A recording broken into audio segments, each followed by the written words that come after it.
All right, and welcome along to 101 Part-Time Jobs, the podcast where I speak to artists about the jobs that they've done. Turns out a lot of artists have had a lot of juxtaposing jobs. We're on episode 86 here.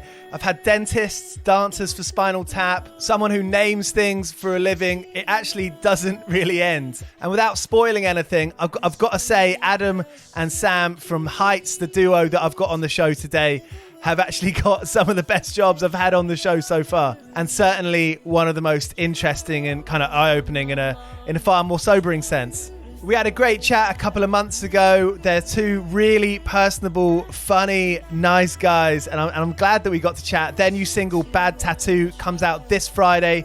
That's the 22nd of January. So go and listen to that when it's out. Thank you for listening. As always, some housework to do, which includes telling your friends that this podcast exists. You got to tell one friend. That's the rule. If you listen to this podcast, then you have to tell one friend. And I know if you don't, I've got that set up. So go ahead and text that friend of yours. Tell them there's 86 episodes of 101 Part-Time Jobs with some of your favorite bands telling stories that you otherwise wouldn't have known. And then there's some bands here to discover as well. Cheers to Signature Brew. They're the official beer of 101 Part-Time Jobs. You can go onto their website, signaturebrew.co.uk, and get beers delivered directly to your house. With the voucher code 101podcast, you get 10% off. All right, here's Adam and Sam from HYYTS. Have a laugh. Cheers.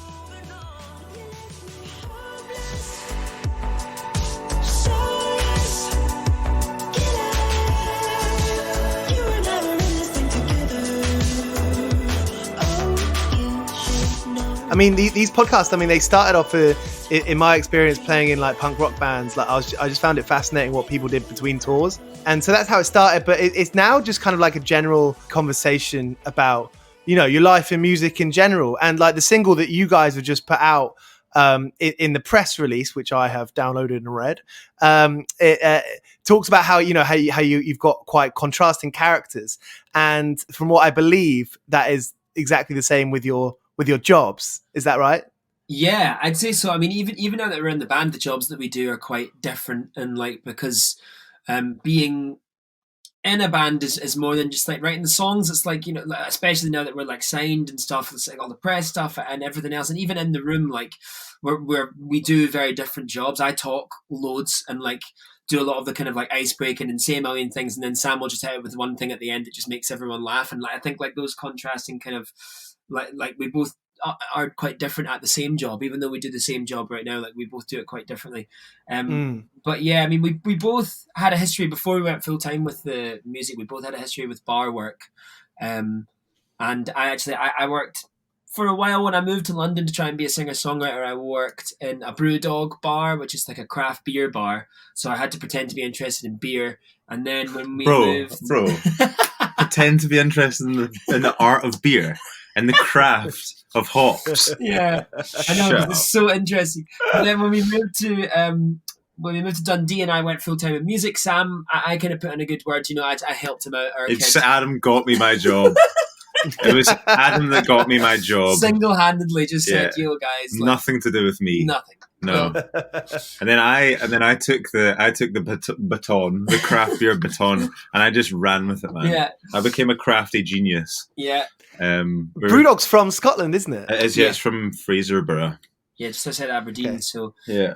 And they're a really, really cool company. They're so good to their employees, and the owners like come into the bars, which is quite a nervous thing because obviously like, as someone who, I like drinking beer for sure, but a lot of the people that were there were like experts on like Sam said, hops and the crafting of it. And I wasn't really like that. I just kind of needed a job to like tide me over. And the owner would come in and be like, test you and shit. Yeah. Like, it's intimidating. Oh, wow. Yeah. And he is actually quite intimidating person. Yeah, because he's really smart and knows his stuff. So I think there's two owners, but one in particular would come in all the time. Yeah. Was there a kind of impression from them that this was going to be your career? Because a lot of people are doing that for careers now. Yeah. There's definitely like an encouragement for you to stay in the whole craft beer realm. Like all of it was, there were like promotional schemes and like, I don't know, you got promoted on the basis of your like beer knowledge, which is done through a thing called like ciceroning, or like it's called cicerone, and it's just basically like beer sommelier, isn't it? Beer sommelier, exactly.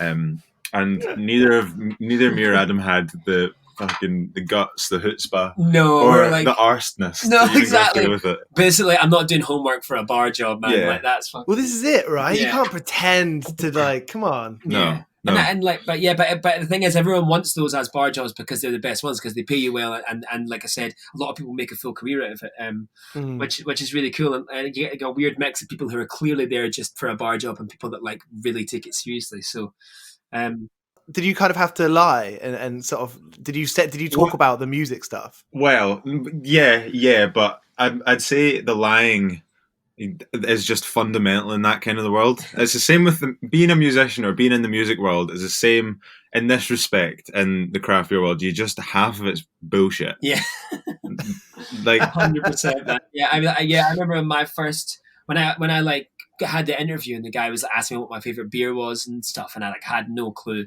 and I'd lied. I'd said like, yeah, I've worked in like restaurants and bars before, and he was like, oh, can I have like some references? And I was like, oh no, it's shut down. And like they don't really do that anymore, but I can see if I can get a text. And he's like, okay, well, why don't you do like a day here and see if it works? Mm-hmm. And I remember like the assistant manager was on to me. He knew that I was talking bullshit, so he came and like ordered the hardest thing and like had me do a bunch of shit to basically see if I was real. And I managed to, by the like skin of my teeth, scrape through it, and then right at the end he asked for his receipt, and I pulled it out of the machine the wrong way, and the receipt thing flew all the way down the bar, and he just looked at me like, you're a fucking prick. I knew I'd get you. I was like, fuck off. So I managed to keep it for like a year, but yeah, there was a lot of lying went into that job. I think they sussed me out about a month in, but at that point they trained me and shit, so they were like, fuck it. get the pity vote. Yeah, exactly.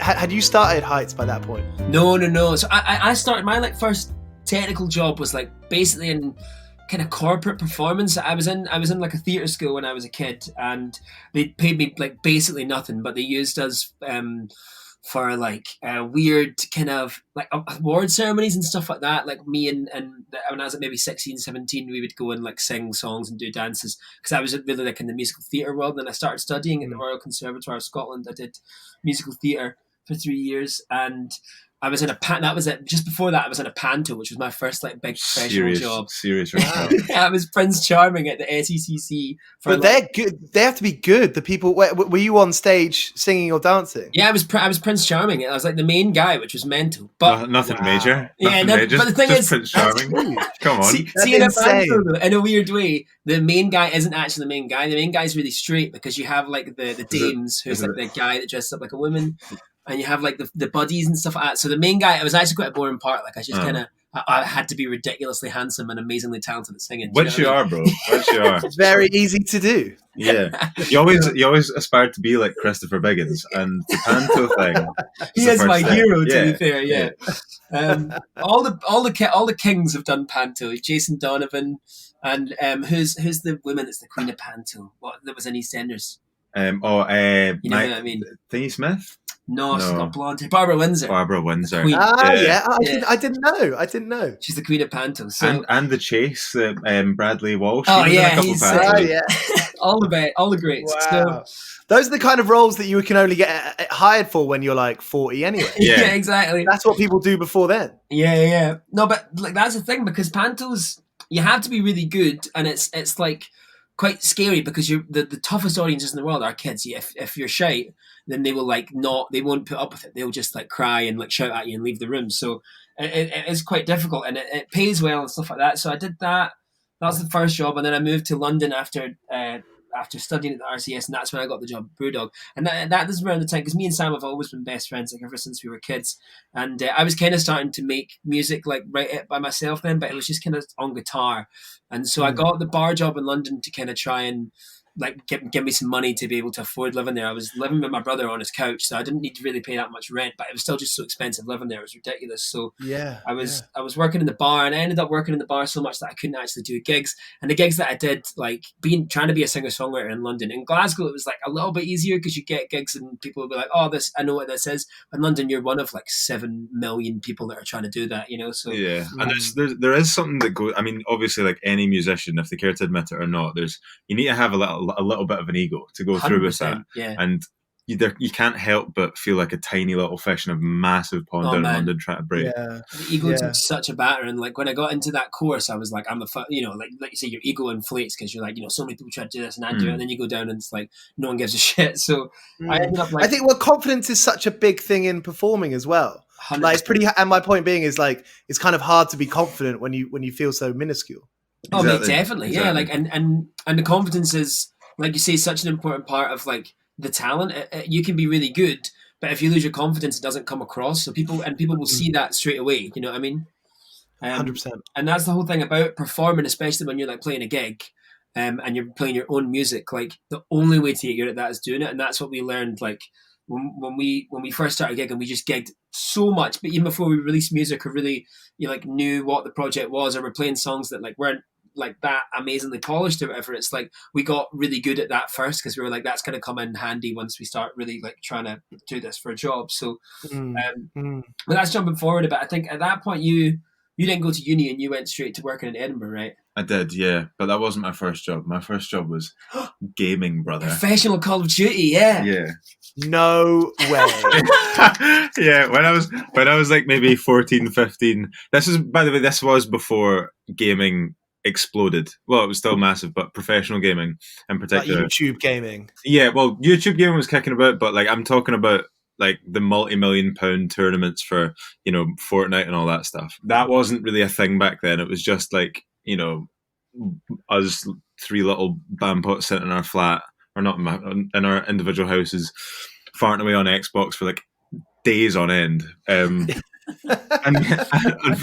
like honestly, man, my life, it was in high school, my life was like, okay, go to school, get home from school, immediately turn the Xbox on, and then go to bed at like 4 a.m, get up at 7 a.m. It was like my whole life. That's hustle, bro. That's a hustle, bro. I'm a hardworking guy.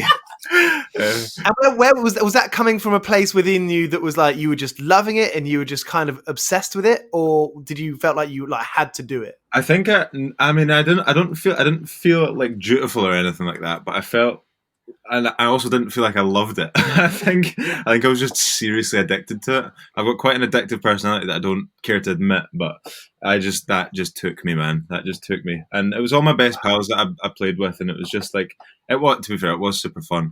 But we'd always get beaten by French people for some reason. It was always French guys that beat us. Yeah. But so you were getting paid for that? Well, I mean, look, I'm glamorizing it. We in total, I probably won about like 100 quid over like 2 years. To a couple of teenagers, that's a lot of money. Yeah, exactly. But I wouldn't really call it a job either. But you were working it like a job, like you were doing it every day. I was clocking in, clocking out. Exactly. Yeah. Probably get paid more than most bands doing that sometimes. Oh, yeah, 100%. 100%. When Warner came to us with a contract, I was like, no, I'll give you a contract. I'll pay you money. Don't worry about it. How? I mean, you have a manager, I presume. Yes, Paul Smirnitsky, a big, beautiful man. Is your relationship pretty good? I mean, obviously you're going to say it's good, but I mean, like, how hands-on are you, with the whole process? Yeah, I think that's a really good question. It's like he's kind of become more of a friend. He's a little bit older than us, and he's kind of got a young family. But he, first and foremost, we kind of like to build everything off of like being friends with someone, and like, and that sometimes makes the business a little bit difficult because you're kind of dealing with a friend as well. But I think with a manager in particular, like we've got such a good relationship with him. He's like one of our best mates, and he's so involved in every aspect of the band. He's like basically a third member. Right, and because he has to know everything. Like your manager has to kind of know everything, right? Yeah, and especially now that we're signed, there's like a team of people kind of working on us or for us. So, and I think sometimes their job just naturally has to be not against us, but like in a sense, yeah, like we're gonna have disagreements, and he. So, and I think rightly so, and this is one of the reasons we respect him. Sometimes he takes their side. No, actually, I think he says, I think they're right, and that's when. And I think that's good. I think like surrounding yourself with sycophants is like one of the worst things you can do. It's sometimes quite easy to not realize you're doing it because you naturally gravitate towards, especially in this business, the people that tell you you're great and stroke your ego because that's just how you want to feel. But I think he's not that, and that's really important. Totally, and their experience in it, probably surpasses yours. Yeah, Paul's in definitely. particular, his experience is absolutely mental. 100%. Like, besides the fact that he's old as fuck, he's worked for. No, I'm just joking. He's not. He was the head of digital for Sony for like Universal. Universal. Sorry, shit, I'll probably just set a hex out on him for that. But yeah, he's worked in the industry for years and years and years and years, and now he's like, for some reason, he's like given his time to us. So we're so grateful that he's on board with us, because he's a genius and he's so well versed in everything. At what point did he come on board with you? Well, this is another good thing that he doesn't like to remember as a manager, but actually is one of the reasons that we love him so much, is that at our very first gig, he was invited along, and he passed on us. He went for the band that went on after us, which were friends of ours, and he started managing them instead. And we were like, oh shit, because we were kind of one of the guys we were working with at the time was like, he's a big deal. If he takes you on as your manager, then it's going to be really good. And he didn't, and we were like, oh shit.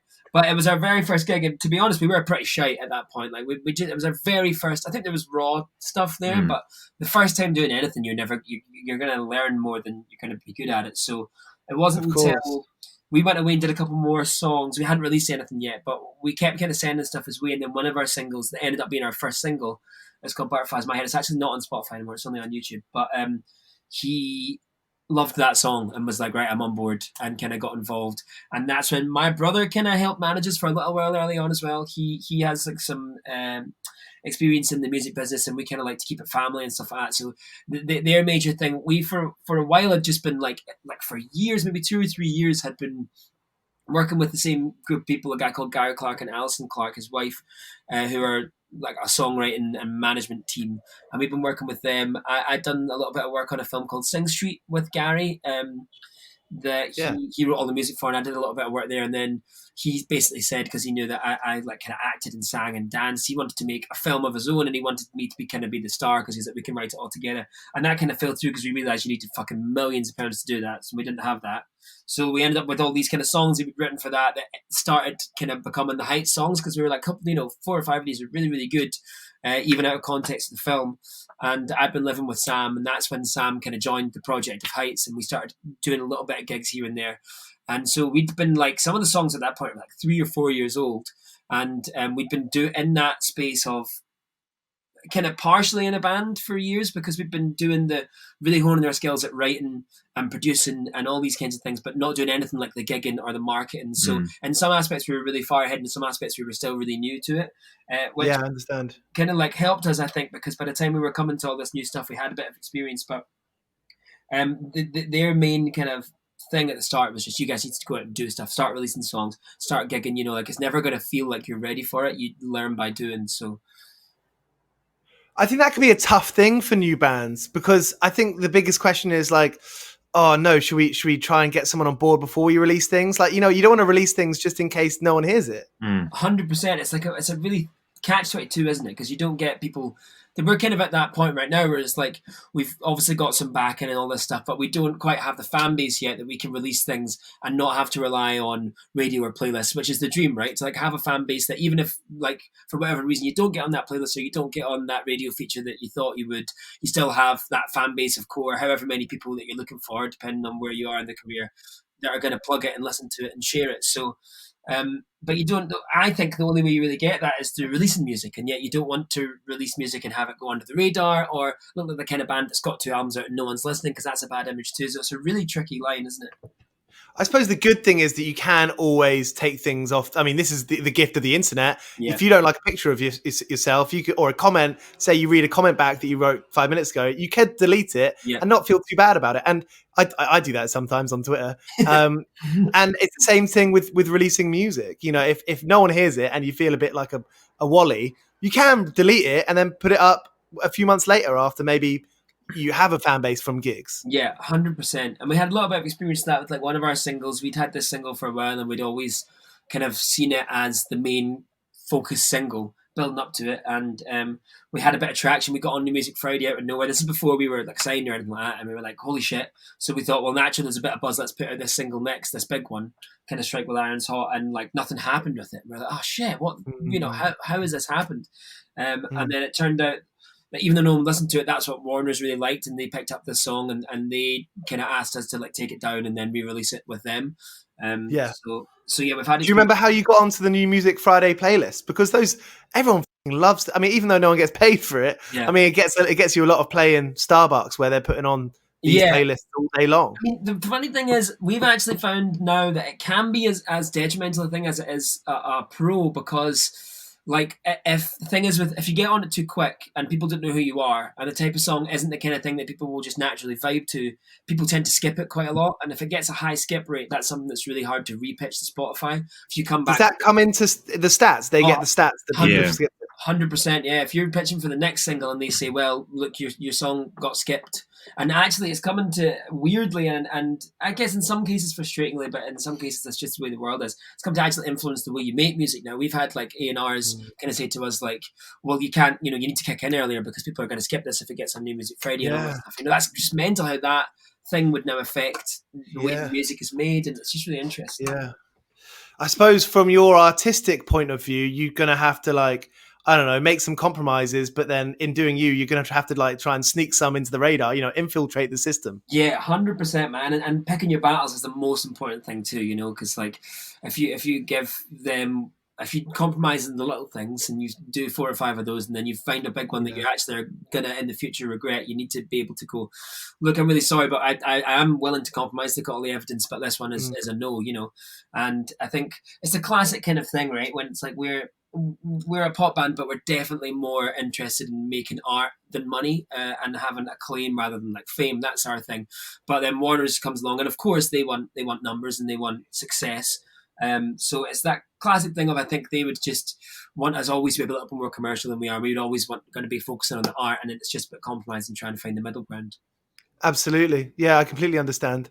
And coming from your background in Panto, when you were making money doing that, that was your career. Did that put you on a kind of level where you were like, okay, I want to go up, but in order to do that, I have to move down to London and then get maybe a bar job and then kind of work your up way another avenue? Do you think you had a bit more of a business mindset of it? Well, I think, to be honest, that mostly came down to, first of all, I would probably call it like a rebel. Other people would call it a hipster. I don't like to do what anyone else is doing. So when I graduated with my degree and everyone was getting agents and going to London and trying to be musical theatre performers and getting all kinds of shows and stuff, and some of them were doing really well, most of people, even though it was a really prestigious school and stuff like that, most of the people that were 2-3 years above us had gone on to like mass unemployment, because that's just the way it is. And I looked at that and was like, I don't really want to do that. But if I'm going to be an artist, I'm probably going to be pretty unemployed in it, even if it goes amazingly well. But my whole thing was I want to do that, write my own songs. I didn't really, I loved, the stuff that I got to do, but my whole thing was I just want to write the music myself, and I was getting really into that. So when I moved to London, it was more like, well, at least I'm going to be singing my own songs. It's going to be a step down from like making money, but I'll find another way to do it, and so that's kind of what it was. But after that year in London, I was really like disenfranchised with like wanting to do it, or even like picking up the guitar or playing a gig. Like it just seemed like something I didn't want to do anymore because I'd had so many negative experiences with it. So when Gary Clark had the kind of pitch to say, look, come on to Dundee and let's do this full time, that was like a dream come true. And it really was. Like, he is a genius, like an old school master at writing and producing. And I learned so much from him, and even just being like under his wing in that way. Plus I got to live with Sam for the first time, and Sam, I think, it had a similar experience, like done a job for a number of years and then kind of realized that it was slowly kind of messing him up, and wanted to take a breath of fresh air. I was going to ask Sam, what were you doing in those kinds of middle grounds, those years after school? Well, I mean, obviously I was a little bit different to Adam. He was kind of counting on not seeing very much financial success out of the arts and all that, but I got a taste of money early with my gaming thing, right? I got in there early, and I loved the smell of it. I loved the taste of it. I didn't want to let go of that. No. But seriously, my entry into music was actually quite indirect. I wasn't actually like, I'm not trained in any instruments, and I've always had a passion for music, but I've never actually like practiced it or anything. Obviously, I have now, but when I was younger, my first job out of school was working in clubs, which slowly moved into like promoting and like all this like taking care of DJs and stuff like that. So all during that, I was like surrounded by really amazing mental, like off the wall people. And I thought you were going to say amazing off the wall drugs. Well, look, I'm not saying that isn't what either. Yeah. That wasn't, look. No, I'm joking. I've never done drugs in my life. I don't know. I've never tried them, but I've heard the shit. Yeah, they're probably shit. So I was doing that, man. But it was, I think the first moment I like really realized that I wanted to make my own music was, and I can't say this without sounding like a complete arsehole, but I was sitting there listening to these guys play their tunes, and my head was going like, well, what if it went this way, or what if it did that, or like I'd be singing like little melodies on top of it. So I eventually talked to one of my pals who was DJ, and I asked him, like, I got information from him, how do I start making music, and he showed me, and I started producing tunes, and after that I just fell in love with it. I moved home for a couple months and just like sat in my room making tunes like day after day after day after day, and like my dad would be like, can you just like, do you want to talk to us for a wee minute? We're worried about you. I'm like, no, Dad, I'm making beats. Off. That's the gamer spirit reimagined, bro. Yeah. And then like it was quite serendipitous that Adam called me like about 2 months moving back to my parents, saying, because first of all I moved back to my parents because I started to really find it quite tough in Edinburgh. It was all getting quite incestuous and cliquey and shit like that, and I couldn't really be bothered with it. It was kind of driving me a little bit mental. So I moved back, and like right at that point, Adam said, "Look, I've got this thing with Gary. How about we move up to Dundee and live with one another? Because we'd always wanted to live with one another. We said that like when we first met when we were 10, like we need to live with each other, and that was the opportunity there. So we did that, and then Adam was still working with Gary at the time, and I had nothing to do with that. I was just working in the pub, being a beer genius, and he said, like, man, like, what are you doing on your laptop? And I whacked out some beats, and Adam was like, look, you're not just a beery genius. You're a musical genius. You're a musical genius too. No, but that was what it was like. I couldn't, like, the thing that I guess that me and Gary had was like that kind of old school sensibility. What I think I have is like I definitely like a talent in songwriting, but it's quite old school. It's quite like, it's not very cool. And I think because I'm like really into musical theatre, my like complete experience, I mean, that is the least cool art form, isn't it? It's like jazz hands and panto and tap dance. It's like, it's not cutting edge or like cool. Whereas Sam really had an ear to the ground and like what was cool, and always had this kind of weird like maverick renegade shit going on. So as soon as I heard that, I'm selling you well, haven't I? As soon as I heard what he was doing, I was like, this is the one thing that's missing from the music that me and Gary are making, because right now it's like, it's great, but it just sounds a little bit older than it should be, you know. And as soon as Sam got involved, started helping us kind of make it cool, that's when the thing really like took off.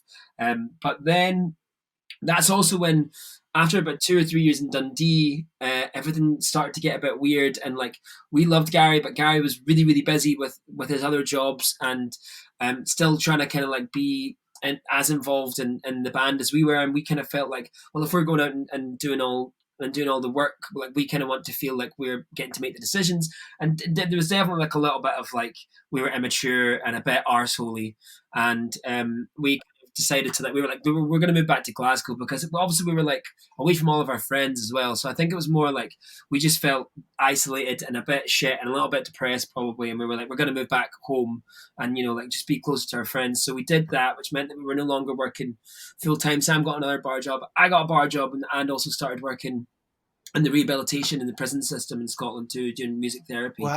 Wow, tell me about that. Yeah, man, it was amazing. It was like the best job I've ever had, and I did it for about a year, and then the company that I was working for had funding cuts, and I was made voluntarily redundant, which was a bit of a shame. But I wasn't the most important person at that company. There's people doing better work, so I was like, I'm happy to volunteer and head off. But yeah, there's a company called Centre Stage that works in East Ayrshire mostly, which is kind of constituency and an area in Scotland that has quite a lot of rundown places, Kilmarnock being the largest kind of place that we worked, which is one of these kind of fringe cities. It's on the fringes of Glasgow, and it's got quite a lot of like rundown, kind of a lot of broken people, forgotten people that slip through the cracks of like society in a really bad way, and the government just doesn't give a fuck about them.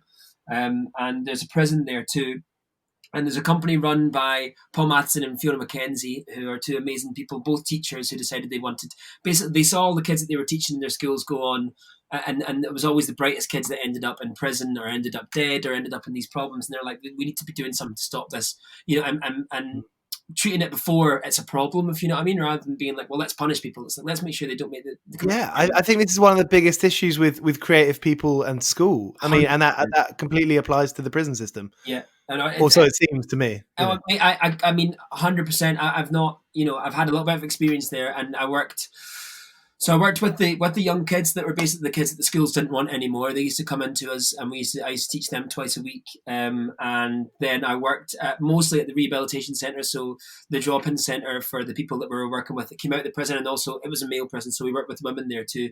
Basically, mostly adults that were dealing with addiction issues and therefore poverty because of those addiction issues. And I worked once a week going into the prison as well, Pro House prison. So I ended up doing mostly kind of social work, which I'm not trained for, but the company was just amazing and was like, well, just, we want people whose hearts are in the right places. And if you come up against any doors, a lot of the times the people who are in the councils and in the positions of power would know how to stop you from doing things, and would be like, when you were trying to get something done, they'd say, well, are you trained for this? Have you got this qualification or whatever? And if you didn't, you had to stop and get someone who did, which really just slows things down. A lot of those systems really are only there to just cover things in yellow tape. It's actually quite really disgusting. I mean, the company was kicked out of the prison for a year because we were half in the reoffending rates, and because it's a private prison, they weren't profiting. So and they didn't even try to hide the fact that was what was happening. They basically said, you're not allowed to come in anymore because you're half in the reoffending rate and people aren't coming back and we're losing money. Wow, which is mental. Oh my, that's... Yeah, and when you see it in front of you and it's not even hidden. I mean, the only thing I could compare it to was when the Black Lives Matter movement happened recently, and then you see all these videos of policemen in America doing what they were doing. It's blatant. It's like they're not even hiding it anymore. It's on everyone's Facebook, and there's just nothing we can do about it because they're in power. It was really weird. I couldn't actually believe. I thought I'd walked into... I'm stunned by that. Yeah, I thought I was in a George Orwell book or something. It was so weird. But so I did that for a year, and like I said, most of it was social work, but my main focus was on the music therapy. So I was there as the kind of the music guy. Who a lot of the company was centered around the arts and how the arts could be used as a way to bring people together. And it started off as people, adults with developmental disabilities, and I did a little bit of work there, but I kind of got carted off to the side and into the place called Catalyst, which was the company that mostly focused on rehabilitation and addiction issues. And it was so hard to it was really sad, and it was quite hard to come home and enjoy things because I would, I had to make friends, and I wanted to make friends with these people. That's part of the job. And then I just knew that their lives, through no fault of their own, in my opinion, they made some bad decisions. But if you're dealt a bad hand, bad decisions are all you've really got. And when I would come home and have nice experiences with my friends and my family that I had, because I've had a really nice and fortunate life, I just couldn't help but think, but what about Brian, or what about, Sammy, and what are they up to? Because they don't have those things. So it was quite tough, but man, it was the best job ever. I absolutely loved it. And Sam, what was that like to see, to hear about, one of your best mates going through that? Well, I mean, it was amazing because I've never seen Adam so passionate about anything in my whole life, and for him to come home and be so emotional and impassioned by the stories of these people. He loved talking about them. He loved debating all of the problems in the prison, with the prison systems and all that. And it was so amazing and enlightening for me to be around. But yeah, it was great, man. And I'm sorry that Adam couldn't continue working that job because he loved it so much. But it's one of those things that you'll go to the grave with that. Yeah, for sure. And I think I'll probably end up doing something like that again, whether it's because the band does well, and there's, because when you're in a band, sometimes there's periods of on and offness. So, or even if it's just eventually, that's kind of where I end up, because I think it was just really cool, man. So how have you plugged those gaps? Exactly that. How have you been able to do that in the last few years? Well, that only kind of became a thing in the last, when we first moved to Glasgow, maybe 2 years ago. I got in touch with Fiona, who ran the company, who I knew just from seeing her work and being close to it, because I grew up not far from where it was all going on, and said, look, if there's any way I can help, let me do it. And she instantly was like, yeah, and you come, put me in at the deep end. And I did it for about a year until the funding cuts kind of meant that I had to go voluntary redundant.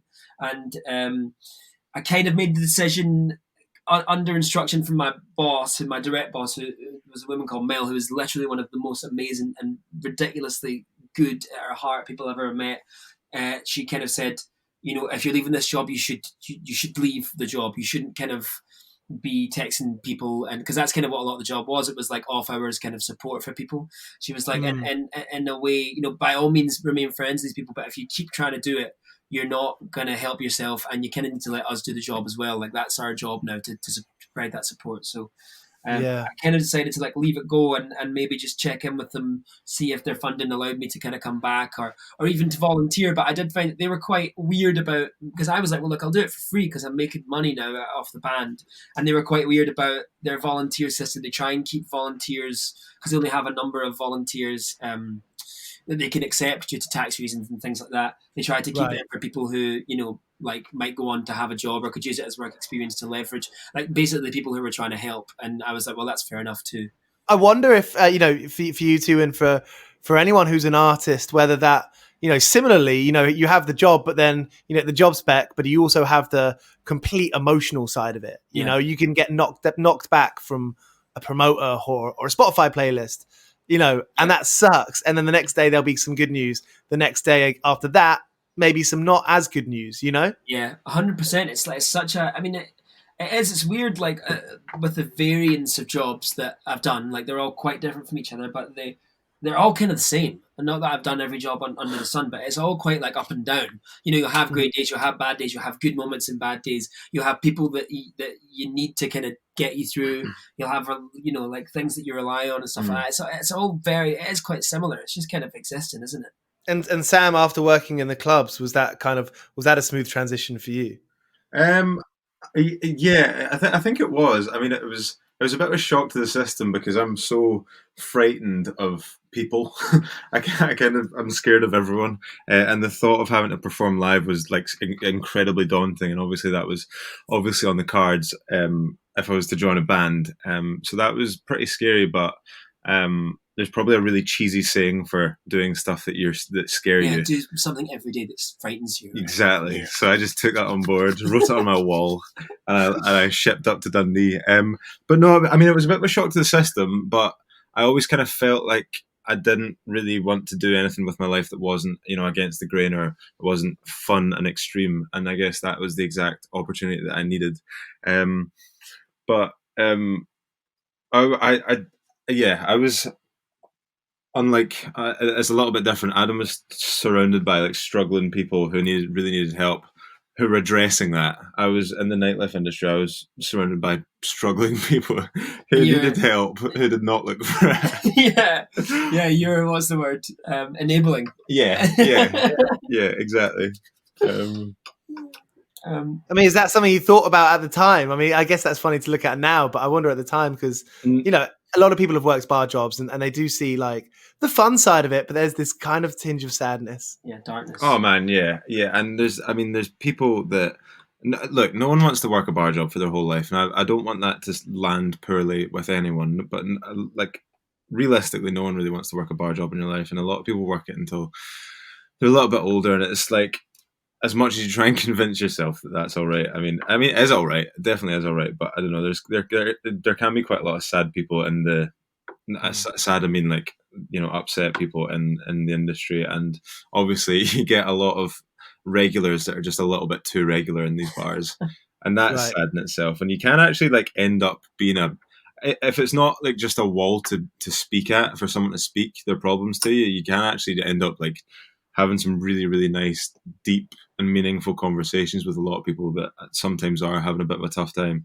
And, you know, like sometimes you can offer them a little bit of help, not only by handing them a pint, by having a nice wee chat with them, if you know what I mean. Yeah. I think we should encourage ourselves to do that because it can quite easily come across condescending, but you know, that's not as important as helping your mate. No, I completely agree, man. And I would never want this subject to become condescending because it's a completely serious subject. And yeah, I think that's something that everyone's slowly learning, is that it's actually okay to talk about stuff.